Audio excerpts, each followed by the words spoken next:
अब त्यो कुरा चाहिँ हामीले केबाट थाहा पाउँछौँ भन्दाखेरि लेभल अफ सर्भिसबाट थाहा पाउँछौँ। Traffic interruption or restriction, number of stops per kilometre, freedom to manoeuvre to maintain the desired operation speed, economy है, अपरेसन कस्ट अफ भेहिकल कस्तो छ, ड्राइभिङ कम्फोर्ट कस्तो छ, convenience reflecting the roadway and traffic condition कस्तो छ भनेर चाहिँ हामीले level of service qualitative measure level of service पत्ता लगाउन चाहिँ यो कुराहरू चाहिँ यो फ्याक्टरहरू चाहिँ हामीले स्टडी गरेको हुन्छौँ है। अब हाम्रो यो केबाट थाहा पाउँछौँ हामीले लेभल अफ सर्भिस हाम्रो एदेखि एफसम्म हुन्छ level of service. Level of service A, level of service B, level of service C, level of service D, level of service E र लेभल अफ सर्भिस एफ भनेर चाहिँ हाम्रो यहाँ एउटा तिमीहरूलाई साइडमा मैले के देखाएको छु एउटा ग्राफ जस्तो देखाएको छु। त्यसमा चाहिँ केबाट थाहा हुन्छ भन्दाखेरि हाम्रो रोडको क्यापेसिटी के हो, भोल्युम कति, भोल्युम चाहिँ कति पास गर्न सक्छ र हाम्रो त्यसको क्यापेसिटी कति हो, यो दुईटाको रेसियोबाट चाहिँ हामीले लेभल अफ सर्भिस चाहिँ पत्ता लगाउन सक्छौँ है। जस्तै फर इक्जाम्पल हाम्रो क्यापेसिटी 1000 छ भने हाम्रो अहिले चाहिँ 100वटा मात्र गाडी गुडिरहेको छ भने लेभल अफ सर्भिस के अरे भोल्युम टु क्यापेसिटी रेसियो के हुन्छ, 100/1000 हुन्छ भनेको 0.1। भनेपछि 0.1 कसको नजिक, स्पिड चाहिँ हाम्रो 100 किलोमिटर पर आवर भन्दा चाहिँ बढी छ भने हाम्रो त्यो ठाउँमा के हुने रहेछ त, लेभल अफ सर्भिस ए हुन्छ। यसरी नै हामीले लेभल अफ सर्भिस चाहिँ पत्ता लगाउन सक्छौँ। त्यो चाहिँ के को आधारमा त भन्दाखेरि भोल्युम टु क्यापेसिटी रेसियो है। जस्तै तिमीहरूलाई लेभल अफ सर्भिस ए भन्दा कस्तो रोड बुझिन्छ भन्दाखेरि चाहिँ फ्री फ्लो अपरेसन। जस्तै यही रोडमा हेर त अहिले गाडीहरू के छ, कम छ, ड्राइभरले आफ्नो मन लागेको ठाउँमा लेनमा गाडी लान पनि सक्छ, मन लागेको स्पिडमा गाडी कुदाउन पनि सक्छ है। अनि यो चाहिँ के हुन्छ त यसमा भन्दा भोल्युम चाहिँ लो हुन्छ र स्पिड चाहिँ हाई हुन्छ। स्पेसिङ यो फिटमा दिएको छ। ट्राफिक डेन्सिटी चाहिँ के हुन्छ त, लो हुन्छ। Driver can maintain their desired speed with no delay. र यसमा कुनै पनि ठाउँमा स्टप गर्नुपर्ने साइनहरूमा ट्राफिक सिग्नलहरू त्यस्तो चाहिँ छैन। भनेपछि यो ठाउँमा चाहिँ हाम्रो के हुन्छ त, लेभल अफ सर्भिस ए हुन्छ। जति हामी लेभल अफ सर्भिस एफतिर जान्छौँ हाम्रो रोड कन्डिसन त्यति नै के हुन्छ त, वर्स हुँदै जान्छ। लेभल अफ सर्भिस ए भनेको चाहिँ कस्तो हुन्छ भन्दाखेरि सबै बाटो हामीले नेपालको कन्टेक्समा, अब डेभलपिङ कन्ट्रीको कन्टेक्समा चाहिँ सबै बाटो लेभल अफ सर्भिस ए हुने गरी डिजाइन गर्न सक्छौँ त, सक्दैनौँ। किन भन्दा लेभल अफ सर्भिस हाम्रो त त्यहाँ बाटो बनाएपछि यति नम्बर अफ ट्राफिक गुड छ भन्ने त हामीलाई थाहा हुन्छ। त्यति थाहा भयो हामीले त्यो यति गुड छ। जस्तै अहिले फर इक्जाम्पल फास्ट ट्र्याक बनाउँदाखेरि हाम्रो यति क्यापेसिटी यति भोल्युम चाहिँ गाडी पर डे गुड छ र त्यसको लागि चाहिँ हामीले लेभल अफ सर्भिस बी राख्ने कि सी राख्ने, त्यसको आधारमा चाहिँ ट्राफिक फेसिलिटीहरू चाहिँ डिजाइन गरेको हुन्छौँ। जस्तै लेभल अफ सर्भिस एमा डिजाइन गर्नु भनेको चाहिँ हामीले कस्ट चाहिँ के हो त, एकदमै हाई गरेर बनाउनु हो, जसको चाहिँ कस्ट मात्र बढ्छ, त्यसले चाहिँ खासै धेरै फरक पर्दैन। त्यही भएर हामीले बी अथवा सीमा चाहिँ हामीले गर्छौँ। जस्तै यही बाटोमा हेर, ए हुँदाखेरि कति गाडी छ, अब बी हुँदाखेरि कस्तो छ, सी हुँदाखेरि कस्तो छ, डी हुँदाखेरि कति छ, ई हुँदाखेरि कति छ र एफ हुँदाखेरि कति छ। भनेपछि यसरी एउटै बाटोलाई पनि हामीले हेर्दाखेरि चाहिँ लेभल अफ सर्भिसको आधारमा चाहिँ के हुन्छ रहेछ त भन्दाखेरि हाम्रो लेभल अफ सर्भिस ए चाहिँ एकदम फ्री फ्लो अपरेसन भयो भने लेभल अफ सर्भिस बी भने रिजनेबल्ली काहीँ हुन्छ काहीँ हुँदैन होइन। सी चाहिँ नियर चाहिँ नजिक चाहिँ फ्री फ्लो स्पिडमा चाहिँ जान्छ। यस्तो कुराहरू चाहिँ हामीले लेभल अफ सर्भिस एबिसिडिई भनेर भन्छौँ। यो चाहिँ हामीलाई केबाट एनालाइसिस गर्छौँ भन्दाखेरि volume to capacity ratio speed.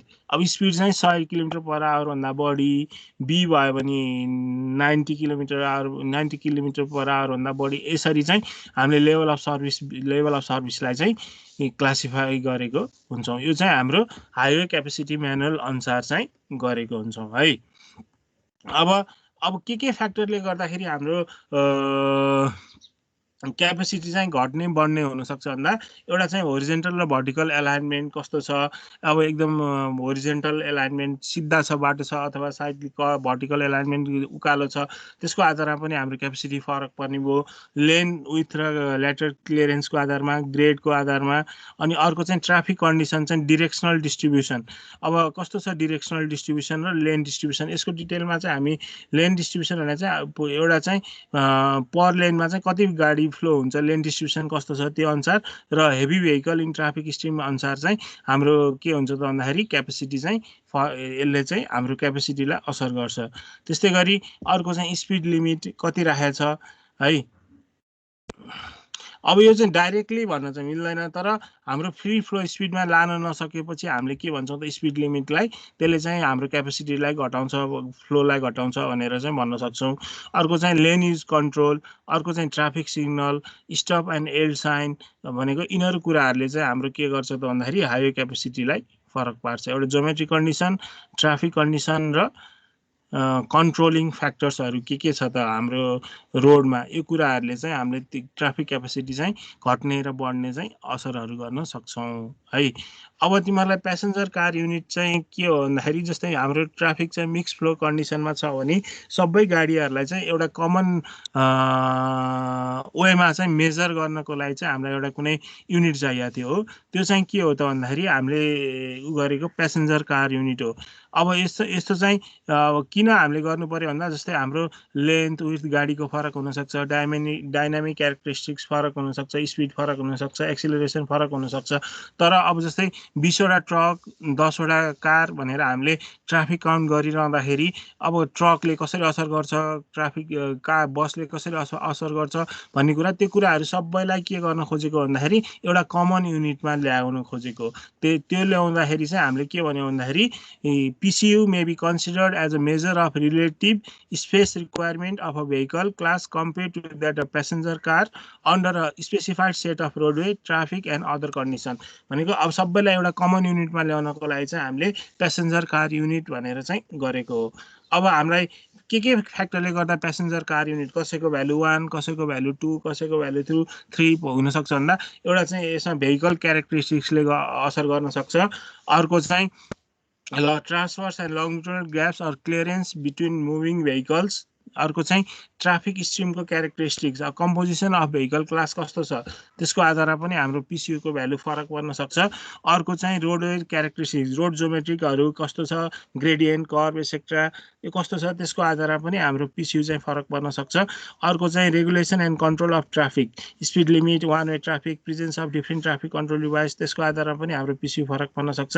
अर्को चाहिँ PCU value of a particular vehicle class may not remains a constant value. अब यो चाहिँ पिसियु चाहिँ अब हाम्रो नर्म्सले के दिएको छ त्यो चाहिँ हामीलाई दिया हुन्छ। जस्तै NRS 2070ले चाहिँ के गरेको छ भन्दाखेरि कार, अटो रिक्सा, एसयुभी, लाइट भ्यान, पिकअप यिनीहरूलाई चाहिँ इक्विभ्यालेन्सी फ्याक्टर 1 मानेको छ नि त्यसको आधारमा चाहिँ अरूलाई चाहिँ हामीले पिसियु भ्यालु चाहिँ मानेको छौँ। जस्तै फर इक्जाम्पल हामीले भोल्युम काउन्ट गर्दाखेरि 10वटा बाइसाइकल भयो भने हाम्रो पिसियु कति हुने भयो त 10 × 0.5 गर्दा 5 हुने भयो। त्यस्तै गरी कार हामीले 100वटा गरेको थियो भने त्यसको पिसियु भ्यालु कति हुने भयो 100 नै हुने भयो। अब लाइट, मिनी ट्रक, ट्र्याक्टर, रिक्साको हामीले 100वटा मेजर गरेका छौँ त्यसको पिसियु इक्विभ्यालेन्सी फ्याक्टर पिसियु कति हुने भयो त 150 हुने भयो। यसरी चाहिँ हाम्रो NRS अनुसार चाहिँ पिसियु भ्यालुहरू चाहिँ चेन्ज गरेको हामीले कन्भर्ट गर्ने चाहिँ छ, यो NRSमा छ है। त्यस्तै गरी ट्राफिक फ्लो म्यानुभर भनेको चाहिँ अब हाम्रो कस्तो कस्तो म्यानुभर भने हामीले कसरी गाडी चलाउन सक्छौँ भन्दाखेरि एउटा चाहिँ हाम्रो एउटा स्ट्रिमबाट आइरहेको ठाउँबाट अर्को स्ट्रिममा जानु पर्यो, त्यसलाई हामी डाइभर्जिङ, अर्को मर्जिङ, अर्को चाहिँ crossing up and down, left and right, र अर्को चाहिँ वेभिङ। एउटा लेनबाट एउटा 3टा लेन छ भने एउटा फर्स्ट यता छेउको लेनबाट उता छेउको लेनमा जानु पऱ्यो नि, बिचकोलाई हामीले के गर्छौँ वेभिङ गरेर जान्छौँ भनेपछि यो चाहिँ म्यानुभर चाहिँ हाम्रो यस्तो 3टा 4 डाइभर्जिङ, मर्जिङ, क्रसिङ र वेभिङ चाहिँ अनुसार चाहिँ हाम्रो के हुन्छ त भन्दाखेरि ट्राफिक म्यानुभर्सहरू चाहिँ गरेको हुन्छौँ। ल यहाँसम्म केही नबुझेको छ भने सोध सर। यो हेरो इक्विभ्यालेन्सी फ्याक्टर भन्ने यो कुन आधारमा दिएको खास? अब यसको कारणहरू धेरै छ, तर जनरली अब त्यसले मेरो स्पिड र अनि त्यसले कति टाइम ट्राफिक उसमा बिताउँछ त्यो अनुसार चाहिँ गरेको हो। र अब यो इक्विभ्यालेन्सी फ्याक्टर चाहिँ कसरी दिएको भन्दाखेरि अब यो NRSबाट स्टडीहरूबाट आएको हो। इक्विभ्यालेन्सी अब जस्तै म नन मोटराइज कार भनौँ है, त्यसको इक्विभ्यालेन्सी फ्याक्टर कति छ? 6 छ। अब यसमा त्यसको वेटले पनि फरक पर्न सक्छ, त्यसले टाइम कति स्पेन्ड गाडी त्यो रोडमा दिन सक्छ त्यसको आधारमा। अब यसमा धेरै फ्याक्टरहरू छ, तर यो चाहिँ एउटा रिसर्चबाट आएको। अब यो चाहिँ हामीले ट्राफिक स्टडी गरेर गरेको, यो चाहिँ चेन्ज हुन पनि सक्छ। अब यसको चाहिँ ठ्याक्कै यही कारणले भन्दा पनि अब जस्तै त्यसले कति टाइम त्यो रोडमा बिताउँछ, त्यो पास हुन कति टाइम लाग्छ, त्यो कुरा, त्यसको स्पिडको कुरा, त्यसको कति त्यसले वेट बोक्छ, कति त्यसले गर्छ, त्यस्तो कुराहरू चाहिँ इफेक्ट गर्छ है त।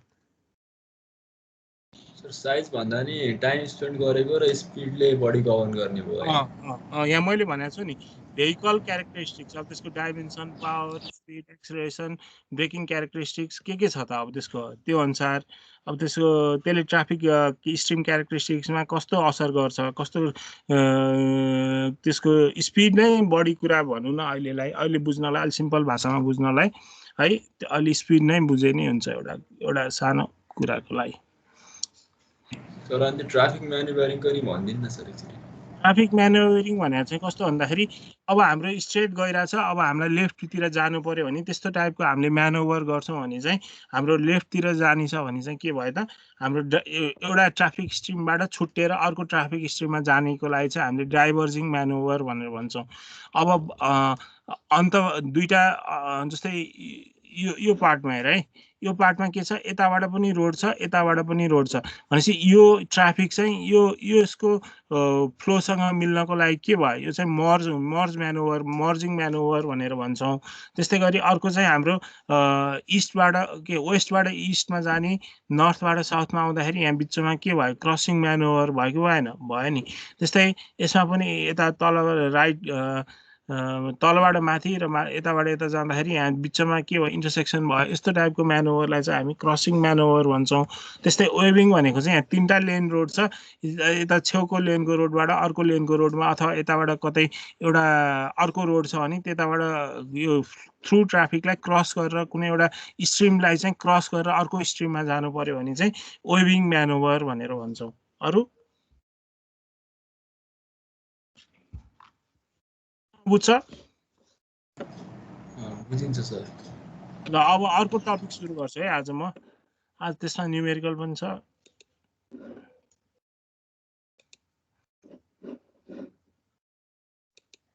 जस्तै अर्को भनेको चाहिँ एक्सिडेन्ट स्टडिज। अब एक्सिडेन्ट चाहिँ कस्तो भन्दाखेरि चाहिँ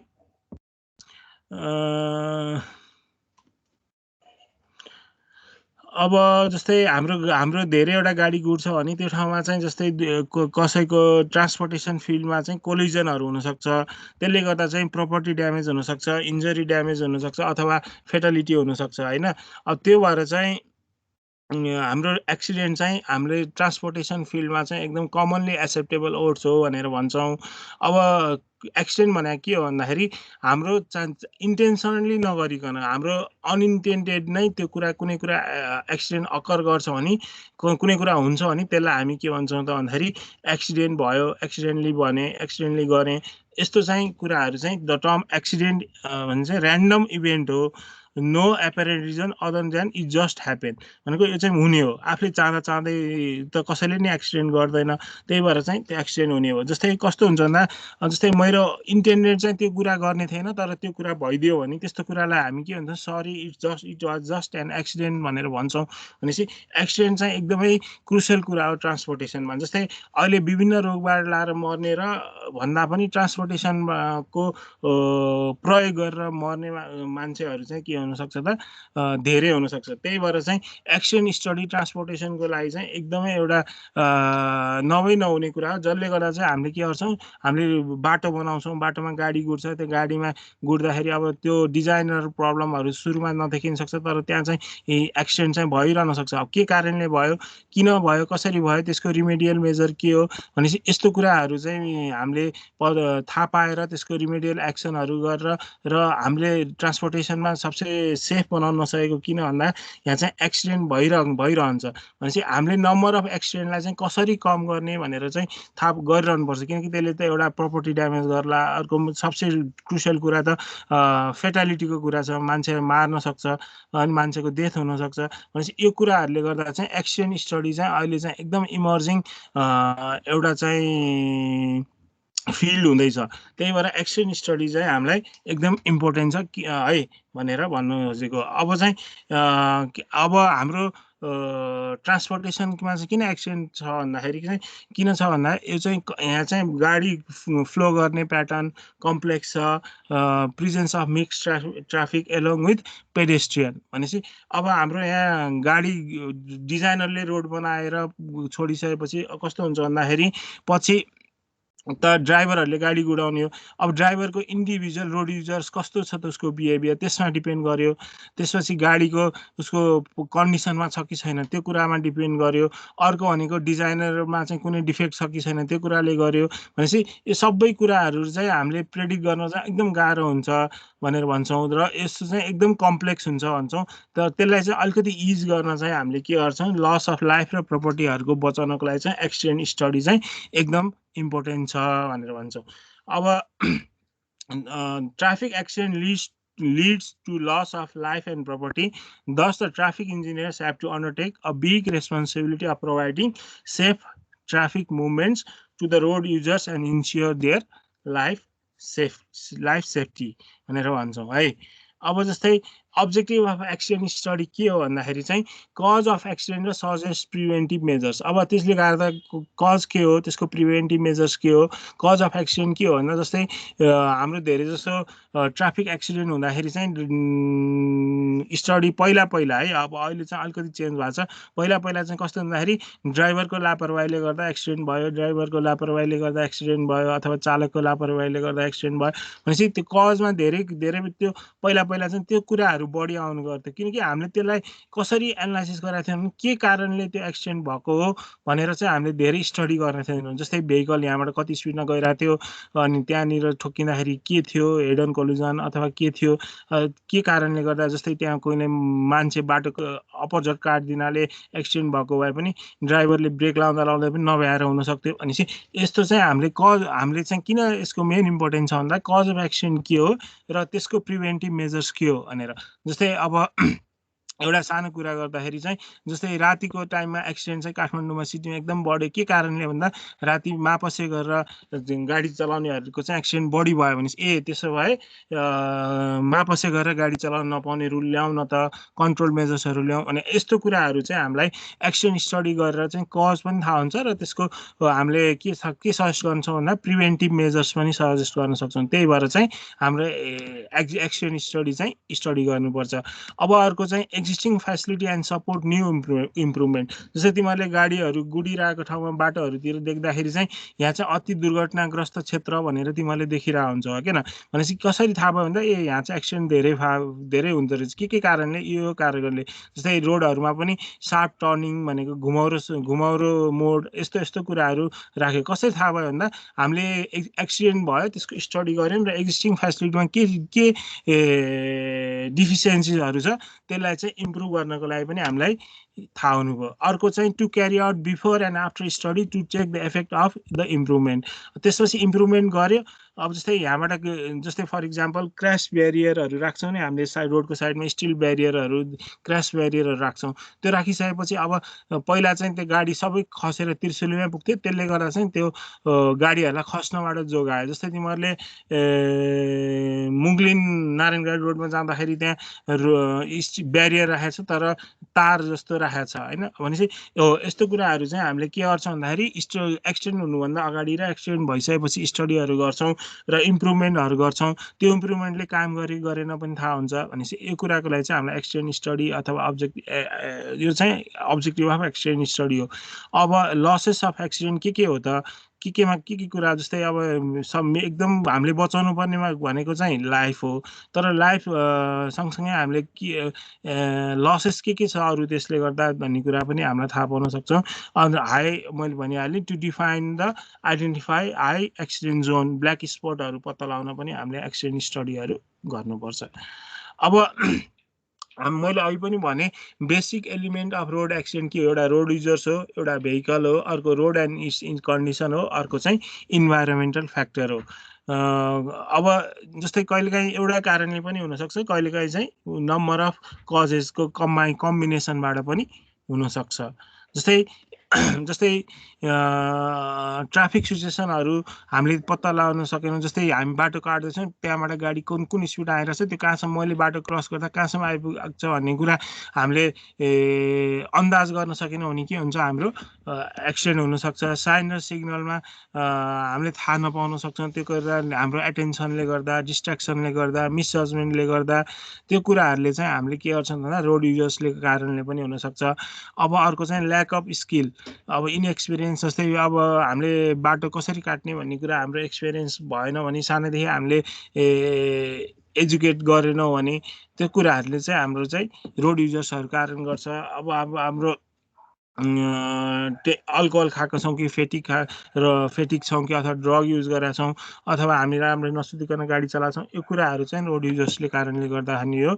अर्को चाहिँ रोड इन्भाइरोमेन्ट डिफिसियन्सी भनेको चाहिँ अब हामीले जति लेआउट र जङ्सन डिजाइन हाम्रो छ भने, अनि हामीले ओभरटेकिङ साइड डिस्टेन्स र स्टपिङ साइड डिस्टेन्स राम्ररी गराएको छैनौँ भने, अथवा एकदम सार्प टर्निङ राखेको छौँ भने भिजिबिलिटी कम हुन्छ, त्यस्तो ठाउँमा हामीले मिररहरू राखेर त्यो भिजिबिलिटी बढाउने काम गरेका छैनौँ भने, भनेपछि यस्तो कुराहरूले चाहिँ हाम्रो चाहिँ एक्सिडेन्टहरूको कज हुनसक्छ। अब अथवा अर्को भनेको रोड मार्किङको हाम्रो गरेको राम्रो छैनौँ भने, भनेपछि एउटा चाहिँ रोड युजर्स भयो। अर्को चाहिँ रोड इन्भाइरोमेन्टमा चाहिँ के छ त, रोडभित्रको हुनुपर्ने चिजहरू छ कि छैन, स्ट्रिट लाइटनिङहरू राति चलाउँदाखेरि अब स्ट्रिट लाइटनिङहरू छ कि छैन, त्यस्तो कुराहरूले पनि हाम्रो एक्सिडेन्टको हुनसक्छ। त्यस्तै गरी अर्को चाहिँ भेहिकल डिफेक्ट, अब हामीले टाइममा सर्भिसिङहरू गरेको छ कि छैनौँ, अब ब्रेकहरू हामीले ठिक अनुसार राखेको छ कि छैनौँ, यस्तो कुराहरूले पनि हाम्रो के हुनसक्छ त भन्दाखेरि एक्सिडेन्ट हुनसक्छ। अनि त्यस्तै गरी अर्को चाहिँ इन्भाइरोमेन्ट भनेको वेदर कन्डिसन, जस्तै पानी परेको बेला डस्ट स्मोक यस्तो कुराहरूले, अनि कहिलेकाहीँ चाहिँ अब बाटो गाडी चलाउँदै गरेको छ उता हामीले देख्ने ठाउँमा भन्दा पनि अलिकति उताबाट चाहिँ गाईहरू आइदिने, यस्तो एनिमलहरू क्रस गरिदिने, यसले गर्दा पनि हाम्रो के हुनसक्छ त भन्दाखेरि एक्सिडेन्टहरू हुनसक्छ। अर्को चाहिँ एडभर्टाइजिङ बोर्डहरूले गर्दा पनि हाम्रो डिस्ट्र्याक्सन इन ड्राइभिङ हुन्छ, त्यसले कारणले पनि एक्सिडेन्ट हुन सक्छ। अब सुरुमा चाहिँ एक्सिडेन्ट स्टडी एन्ड रेकर्ड, अब कलेक्सन अफ एक्सिडेन्ट डाटा। अब हामीले चाहिँ कस्तो भन्दाखेरि डेटा, जब जनरलमा चाहिँ date, time, person involve in the accident, classification of the accident, यो कुराहरू चाहिँ हामीले पढ्नु पऱ्यो। लोकेसन कहाँ छ त्यसको थाहा पाउनु पऱ्यो। Detail of vehicle involve, registration number, description of vehicle, loading detail, vehicular defect etcetera. अनि नेचर अफ द एक्सिडेन्ट के हो, vehicle condition, detail of collision involving pedestrian object के हो, के छ, त्यो नेचर अफ एक्सिडेन्ट कस्तो, अनि रोड एन्ड ट्राफिक कन्डिसन कस्तो, र accident cost, property damage, personal injury र क्याजुअलिटिज कति छ भन्ने कुरा चाहिँ हामीले के गर्छौँ भन्दाखेरि डाटाहरू कलेक्ट गर्छौँ। एक्सिडेन्ट स्टडीमा हामीले फर्स्ट काम गर्ने भनेको चाहिँ डाटा कलेक्ट गर्ने हो। त्यसपछि हामीले एक्सिडेन्टलाई रिपोर्ट गर्छौँ, किन त भन्दा लिगल एक्सनको लागि ट्राफिक पुलिसलाई हामीले भन्नुपर्ने हुन्छ। र अर्को चाहिँ एक्सिडेन्ट रेकर्डहरू चाहिँ हामीले बनाउँछौँ। जस्तै त्यसमा चाहिँ स्पोट म्यापहरू, कन्डिसन डायग्रामहरू, कोलिजन डायग्रामहरू, जस्तै यस्तोमा जस्तै के को एक्सिडेन्ट हो होइन, सिम्बल कसरी हामीले एक्सिडेन्टको सिम्बलहरू राख्छौँ, जस्तै रियर एन्ड हो कि हेड अन कोलिजन हो कि राइट एङ्गल कोलिजन हो कि अदर एङ्गल कोलिजन हो कि, अब यसरी चाहिँ हामीले के गर्छौँ त भन्दाखेरि एक्सिडेन्ट रेकर्डहरू राख्छौँ र हामीले कोलिजन डायग्राम बनाएर चाहिँ एक्सिडेन्टहरूको चाहिँ एनालाइसिस गर्छौँ है। अब कति कुराहरू चाहिँ अब जस्तै यतिसम्म केही नबुझेको छ भने सोध है।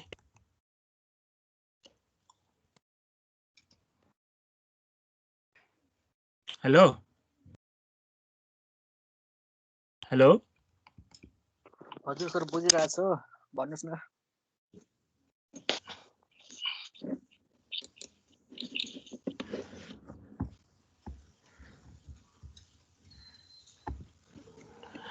अब न्युमेरिकल छ होइन। अब जस्तै analysis of speed from skid resistance भनेर हाम्रो चाहिँ छ v equal to 2g v1 square minus vt square equal to w into f into s, भनेको reduction in energy is equal to the work done against the frictional force भनेर चाहिँ यसरी चाहिँ हामीले स्किड रेजिस्टेन्स अनुसार पनि velocity थाहा पाउँछौँ। अब केस फर्स्टमा चाहिँ हाम्रो collision of moving vehicles with park vehicle भनेको, अब जस्तै हाम्रो एउटा भेहिकल चाहिँ मुभिङ छ, अर्को चाहिँ रोकिरहेको गाडीमा ठोक्यो भने चाहिँ हामीले त्यसको स्पिडहरू कसरी पत्ता लगाउने भन्ने कुरा चाहिँ स्किड रेजिस्टेन्स अनुसार चाहिँ हाम्रो यो छ है। यो साह्रै है, यो फर्मुलाहरू यो हामीले अब न्युमेरिकल गर्नुपर्छ।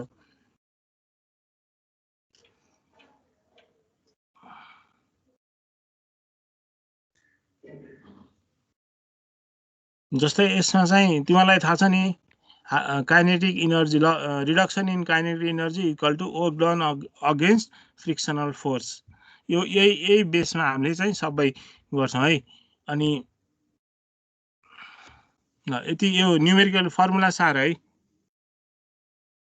अब यसको डेरिभेसन जस्तै त हो त तिमीहरूको किताबमा छ। जस्तै केस वानमा चाहिँ collision of moving vehicles with part vehicles. Before collision भन्दाखेरि के हुन्छ, अनि एट कोलिजन हुँदाखेरि के हुन्छ, र आफ्टर कोलिजन हुँदाखेरि के हुन्छ। सर अगाडिको सारम न।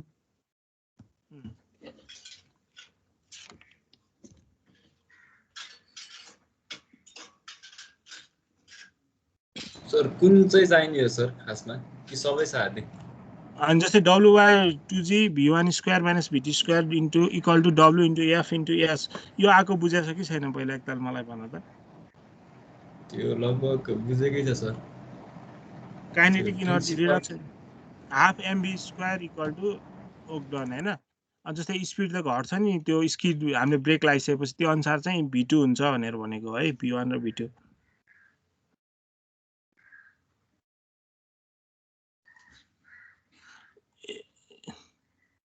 ल यहाँबाट गरे पनि हुन्छ। ल यसमा चाहिँ collision of moving vehicles with park vehicles. अब चाहिँ भेहिकल ए चाहिँ V1 मिटर पर सेकेन्डमा चाहिँ कुदिरहेको थियो, उसले चाहिँ के गर्यो त भन्दा ब्रेक एप्लाई गर्यो है। त्यसबाट चाहिँ उसको स्किड डिस्टेन्स चाहिँ कति भयो त भन्दाखेरि यो चाहिँ सबै सार है, S1 भयो। अनि त्यसपछि collides with park vehicle, skid हुँदा हुँदै पनि के भयो त भन्दाखेरि भेहिकल बीसँग चाहिँ रोकिराखेको भेहिकल बीसँग चाहिँ ठोक्यो। त्यो ठोकिएपछि दुईटै भेहिकल्स के भयो त भन्दाखेरि S2 डिस्टेन्स चाहिँ स्किड हुने गरी चाहिँ मुभ गर्यो है, before coming to stop. Find the initial speed of a vehicle A. अब भेहिकल ए को इनिसियल स्पिड चाहिँ कति हुन्छ भनेर निकाल्नु पर्यो। त्यसको लागि चाहिँ हामीले तीनटा केस चाहिँ थाहा पाउनु पर्यो। एउटा चाहिँ बिफोर कोलिजन, कोलिजन हुनुभन्दा अगाडि उसको स्पिड कति थियो?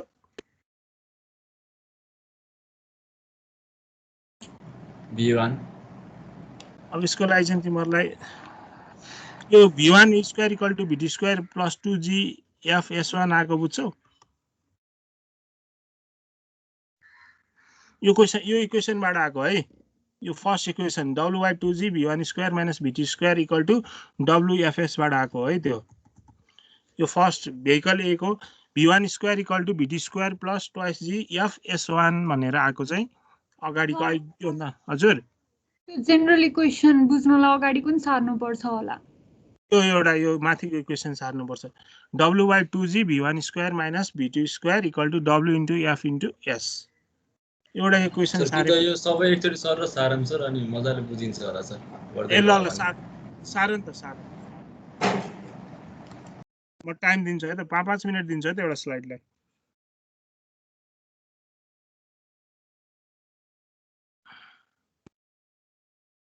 यो तल केस फर्स्ट लेखेको चाहिँ नसार, त्यो उतापट्टि पनि छ, त्योभन्दा माथिको दुईटा मात्र सार। यो तीनटा इक्वेसन सार अनि बुझिन्छ।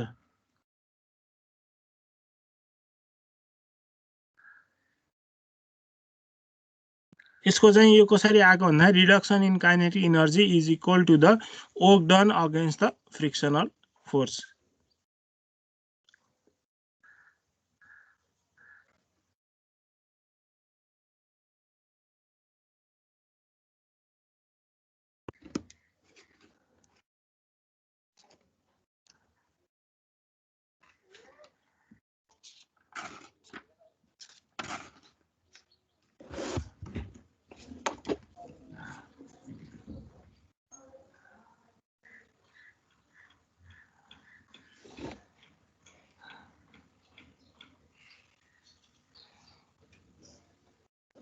सार्यो?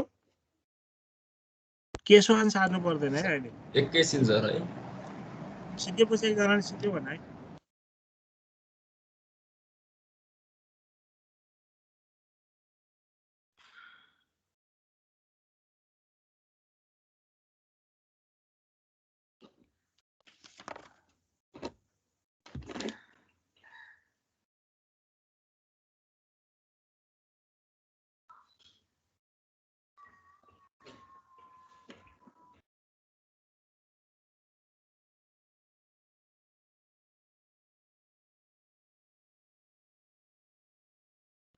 एकैछिन पख है एकैछिन तिमीहरूलाई एउटा म एजम्सन पनि म देखाइदिन्छु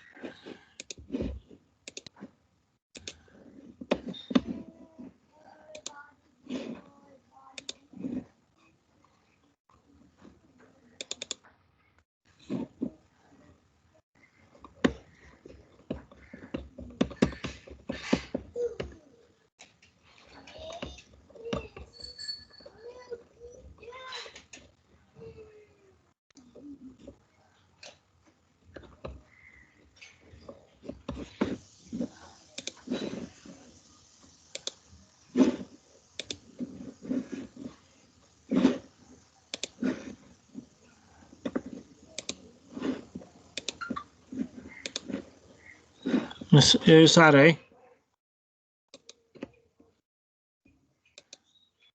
यसमा चाहिँ के थियो भन्दाखेरि चाहिँ जस्तै एजम्सनहरु के थियो भन्दाखेरि चाहिँ when 100% स्किड चाहिँ हुन्छ भन्ने छ एउटा अर्को भनेको चाहिँ डाइरेक्ट अर अब्लिक अब इम्प्याक्ट चाहिँ डाइरेक्ट पनि हुन सक्छ अब्लिक पनि हुन सक्छ भनेको छ अनि अर्को चाहिँ जस्तै when two colliding vehicles of mass m1 and m2 with speed v1 v2 collides it is assumed that both are perfectly elastic and both move together with common velocity after collision यो चाहिँ कुरा चाहिँ बुझिरख है when two colliding vehicles of mass m1 and m2 moves with speed v1 and v2 collide it is assumed that both are perfectly elastic and both move together with common velocity after collision. It means coefficient of resolution is 0 भनेर भन्छ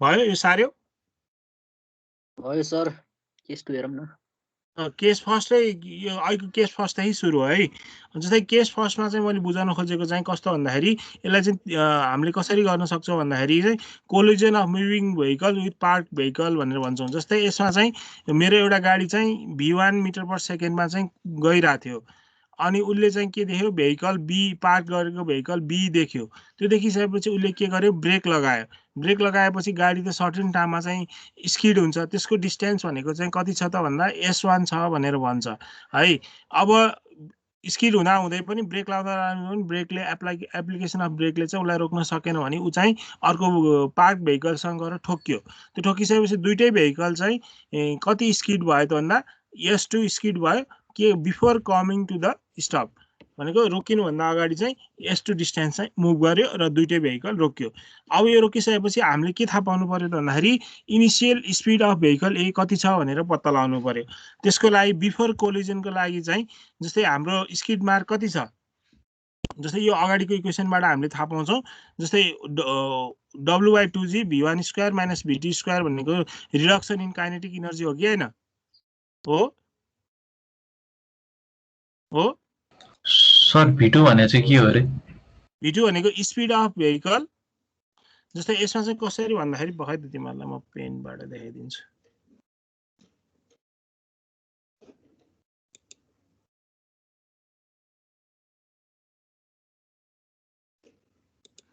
जस्तै यसमा चाहिँ कस्तो हुन्छ भन्दाखेरि चाहिँ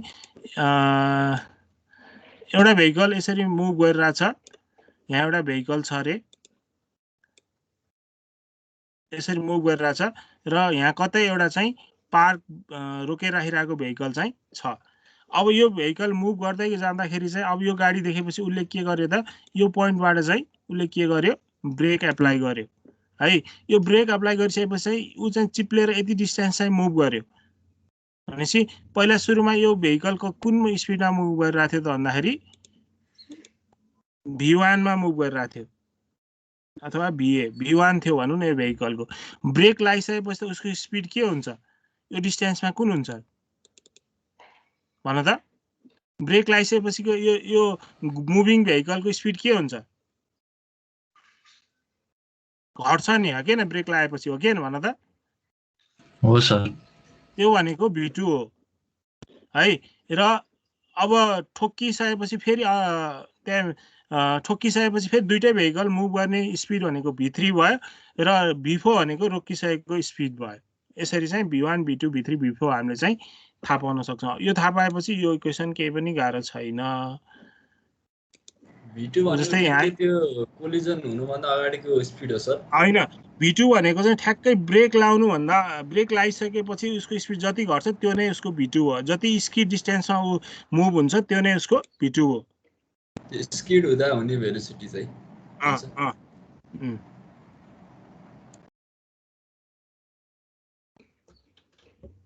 अब साह्रै अब चाहिँ अब बुझ्छ होला तिमीहरूले जस्तै अब सुरुमा ब्रेक लगाएपछि लस इन काइनेटिक एनर्जी कति हुन्छ त हाफ mv²।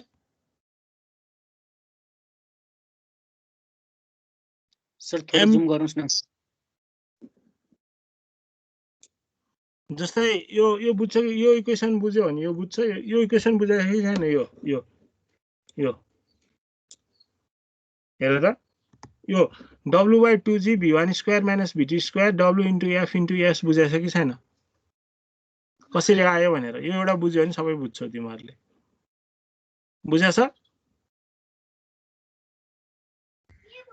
काइनेटिक एनर्जीको फर्मुला के हो 1/2 mv² 1/2 mv² हो m को वेटको टर्ममा W/g भन्न मिल्छ कि मिल्दैन मिल्छ।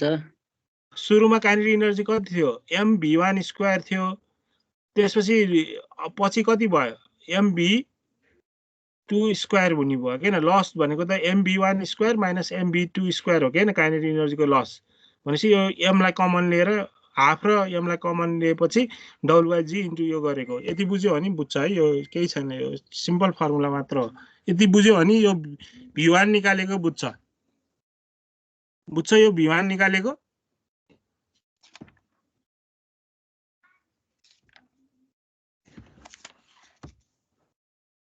बुझ्छ सर ल यो अब फर्स्ट को बुझ्यो नम्बर 2 को at collision with stationary vehicle B weight WB both moves with speed v3 भनेर भन्छ कोलिजन भइसकेपछि त एकै ठाउँमा त रहदैन त्यसको इम्प्याक्ट त पर्छ नि भनेपछि दुईटै भेहिकल चाहिँ कसरी मुभ हुन्छ त भन्दा स्पिड v3 भएर मुभ हुन्छ भनेर भन्छ अब स्पिड v3 हुँदाखेरि चाहिँ के हुन्छ त मोमेन्ट के हुन्छ भन्नु त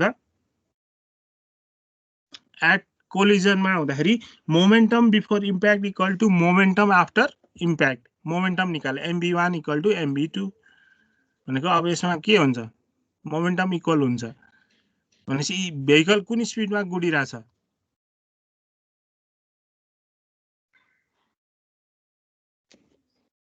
v3 मा गुडिरहेछ त्यो अनुसार चाहिँ v2 = v3 v3 भनेको चाहिँ फेरि दुईटै m मास भनेको त WA MA + MB दुईटै हो नि फेरि त्यो चाहिँ याद गर है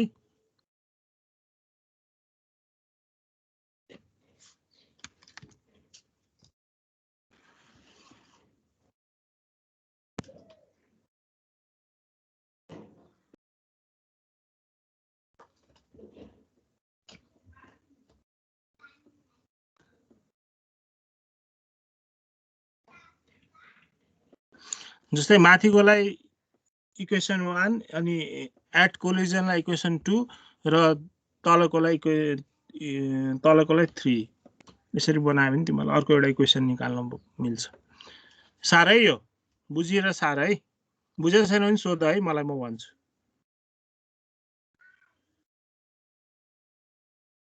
सब्स्टिट्युट गरेको v2 को भ्यालु राखेको है त्यसमा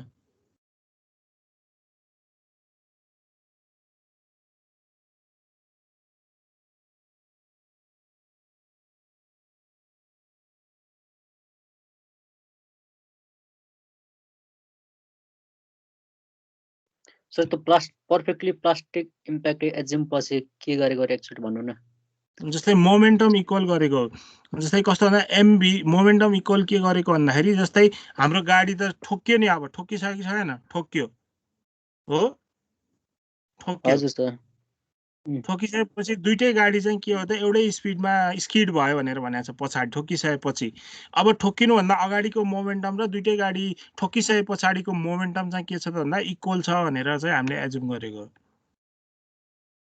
ए हस् सर ल mv1 = mv2 गरेको mv1 मा v2 भयो mv2 मा v3 भयो v3 चाहिँ भेलोसिटी कुन हो त भन्दा दुईटैको मास चाहिँ यसमा कम्बाइन गरेको हो त्यति हो मास चाहिँ दुईटै एकैचोटि मुभ भएपछि त मास त दुईटैतिर जोड्नु पर्यो नि दुईटाको मास भनेर अथवा वेट भनेर त्यो गरेको हो केही गरे छैन यसमा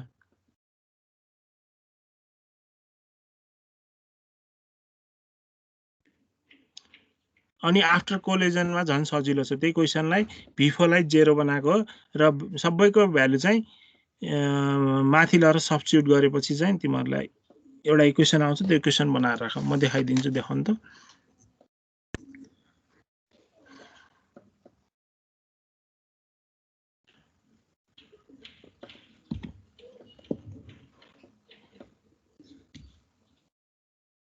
यतिसम्म भयो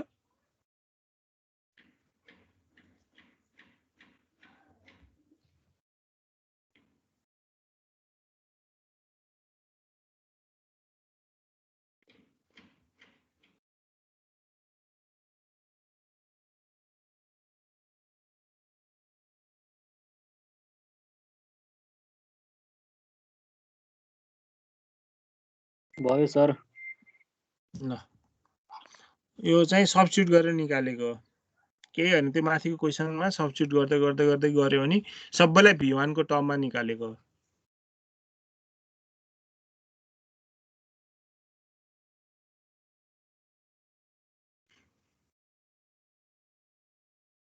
V1 निकाल्न सोध्छ है जहिले पनि हाम्रो initial speed of the vehicle धेरै जसो क्वेसनमा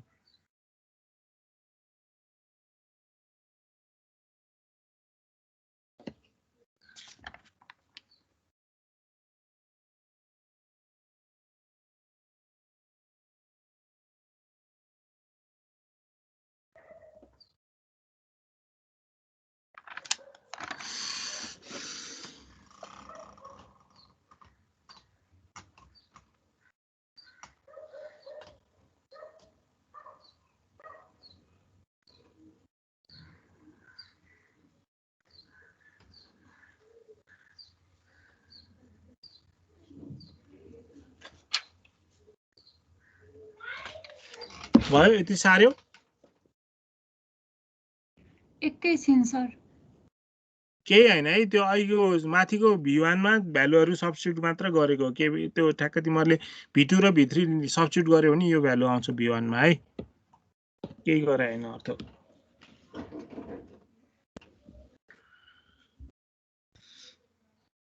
पहिला V2 सब्स्टिट्युट गर्ने अनि V2 सब्स्टिट्युट गरिसकेपछि V3 सब्स्टिट्युट गरेको यो डाइरेक्ट फर्मुला जाने पनि हुन्छ तर डेरिभेसनबाट गरे पनि हुन्छ तिमीलाई जसरी सजिलो लाग्छ जाँचमा त्यसरी नै गर्ने यसबाट धेरै जसो न्युमेरिकल सोधिरहेको छ है कि थ्योरी कि न्युमेरिकल धेरै परिरहेको छ यसबाट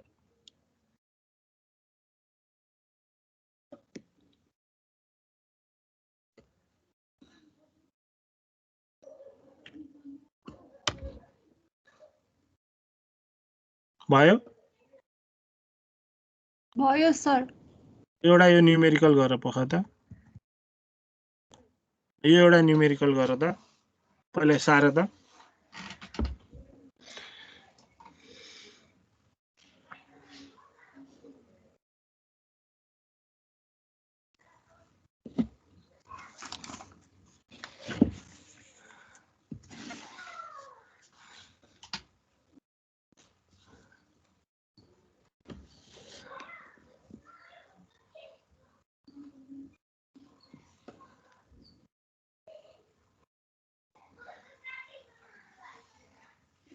सारेपछि भन है क्वेशन सारेपछि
भयो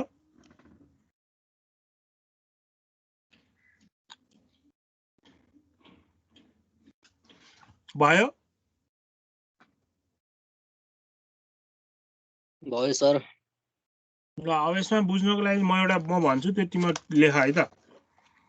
यो फर्स्ट मेथड फर्स्टबाट गर्ने है हामीले यो सबै। Let original speed of the vehicles, सोलुसनमा लेख त। Let original speed of the vehicle let original speed of vehicle B कति हुन्छ ओरिजिनल स्पीड?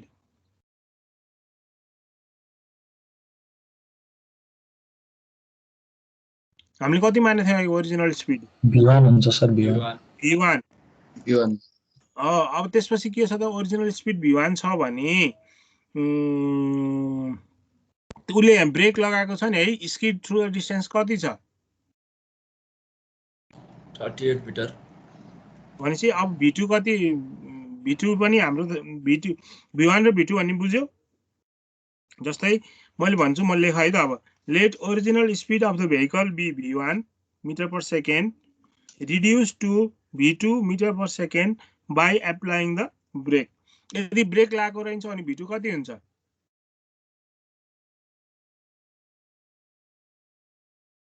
0 v1 नै हुन्छ। and skidding through S1 v2 by applying brakes and skidding through S1 कति दिएको छ? ब्रेक एन्ड स्किडिङ थ्रु S1 लेखिरहेको छौ तिमीहरूले, यो टिपिरहेको छौ? छ सर। S1 इक्वल टु कति मिटर हो? 38 metre, full stop. Just after collision let both the vehicles A and B start moving together. Just after collision, let both the vehicles A and B start moving together with speed कति? ठोकिसकेपछि कुन speed? v3 and finally stop at v4। त्यसको value कति हुन्छ? v4 को value भन्नु त? 0। After स्किडिङ कति हो? S2 को भ्यालु कति हो? 15 metre and F equal to 0.48। ल यति गिभन छ। यति कुरा तिमीहरूले बुझ्यौ भने पहिला यसमा अहिले मैले के देखाएको थिएँ, सुरुदेखि अन्तिमतिर हामी आफ्टर कोलिजन पछाडि जान्छौँ भने हामीले यो मेथडमा चाहिँ के गर्छौँ भन्दाखेरि आफ्टर कोलिजन अनि त्यसपछि कोलिजन अनि बिफोर कोलिजन यसरी उल्टो स्टेपमा आउँछौँ है त यसमा गर्दाखेरि। अब तिमीहरूले के गर भन्दा पहिला सुरुमा आफ्टर कोलिजन गर। आफ्टर कोलिजन गर्दाखेरि के हुन्छ?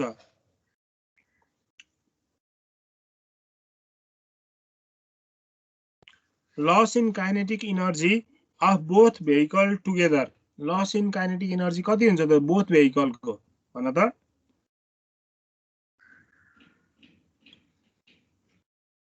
कति हुन्छ?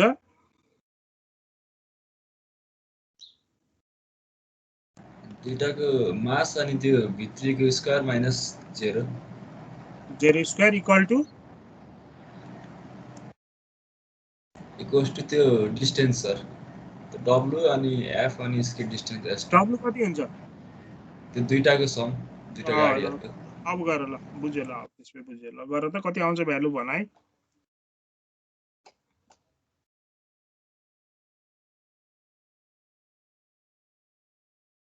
एन्सर भन है मलाई। v3 कति आयो एन्सर भन।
11.88 हो 11.5 हो र त्यो उनी राख 141.26 राख है रुट अन्डरै राख क्याल्कुलेसन गर्न सजिलो हुन्छ तिमीलाई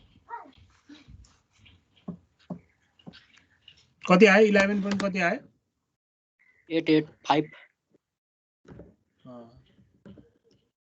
885 आयो ठीक छ अब कोलिजनमा निकाल अहिले पहिला हामीले के गर्यौं आफ्टर कोलिजनको गर्यौं है अब एट कोलिजन हुँदाखेरि के हुन्छ momentum before impact equal to momentum after impact त्यो भने के हो भन त mv2 equal to ma plus mb into v3 हो कि हैन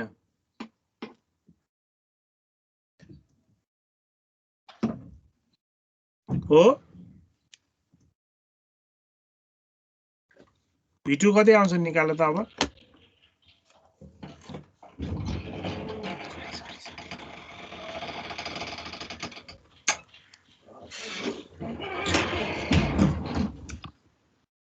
कति आयो v2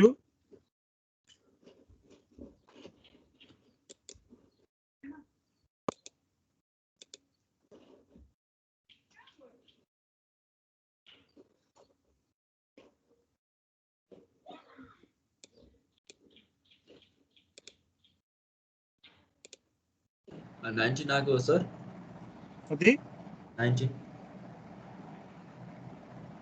मैले गरेर चाहिँ म हेर्छु है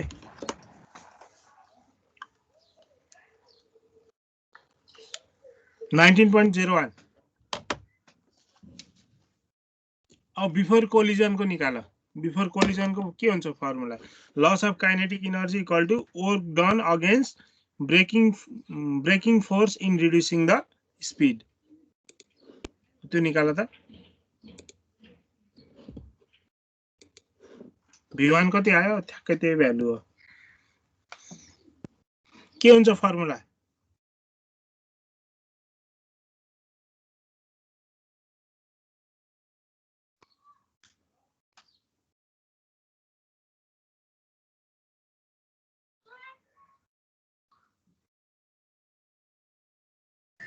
सर 26.82 आयो हो ठ्याक्कै त्यही हो आन्सर सबैको आयो आयो सर अब यो मैले योबाट गराए हैन डाइरेक्ट यो फर्मुला याद रहेछ भने तिमीले गर्न सक्छौ सक्दैनौ यो इक्वेसन हेर त यो इक्वेसन v1 = wa/wb यो इक्वेसन थाहा रहेछ भने गर्न सक्छौ सक्दैनौ सिधै फर्मुला राखेर चेक गर त त्यति आन्सर आउँछ आउँदैन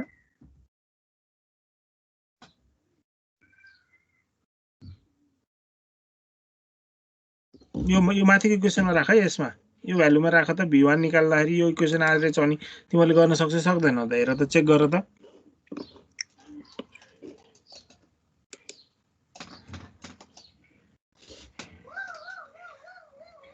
किलोमिटर पर आवरमा राख्दिनी गर है भेलोसिटीलाई पछि सजिलो हुन्छ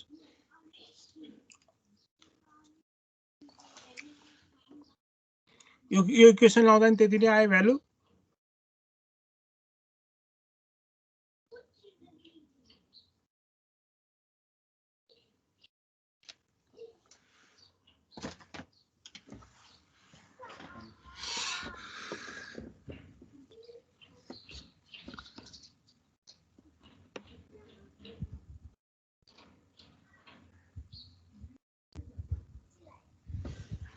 आयो आयो सर ठ्याक्कै मिल्यो सर ल कसले बुझेको छैन मलाई सोध त ल यतिसम्म यस पछाडि अब आज यति गर्ने अनि यसको क्लास चाहिँ पछि शुक्रबार कम्प्लिट गरेर एक्सिडेन्ट सकिन्छ यतिसम्म बुझाएको छ कि छैन भन मैले अझ तिमीलाई अर्को केसहरू पढाएको छैन हैन यतिसम्म बुझाएको छ कि छैन पहिला भन यो न्युमेरिकल सोध्छ है जाँचमा यतिसम्म बुझाएको छ कि छैन कसरी आयो फर्मुलाहरू भनेर सर आन्सर कति आएको हो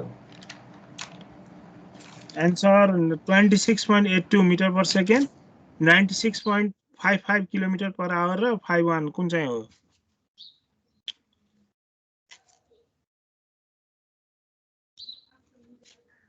96.5 आउँछ भन न किलोमिटर पर आवरमा गर्दाखेरि तिम्रो कति आयो त्यही नै हो सर आएको। ल यतिसम्म गर्न सबैले बुझेछ? अरूहरूलाई सोध्छु है म, बुझेछ कि छैन? कसैले नबुझेको छ भने सोध त है, के बुझेको छैन कि? गर्न सक्छ है? केही छैन, यो तिमीहरूले पढिसकेको कुरा हो, त्यसलाई खालि के हुन्छ भनेर मात्र भनेको हो। यति गर्न सक्छौ? इन्डिभिजुअल सोध्नु पर्यो क्या अब तिमीहरूलाई, बोल्दै बोल्दैन?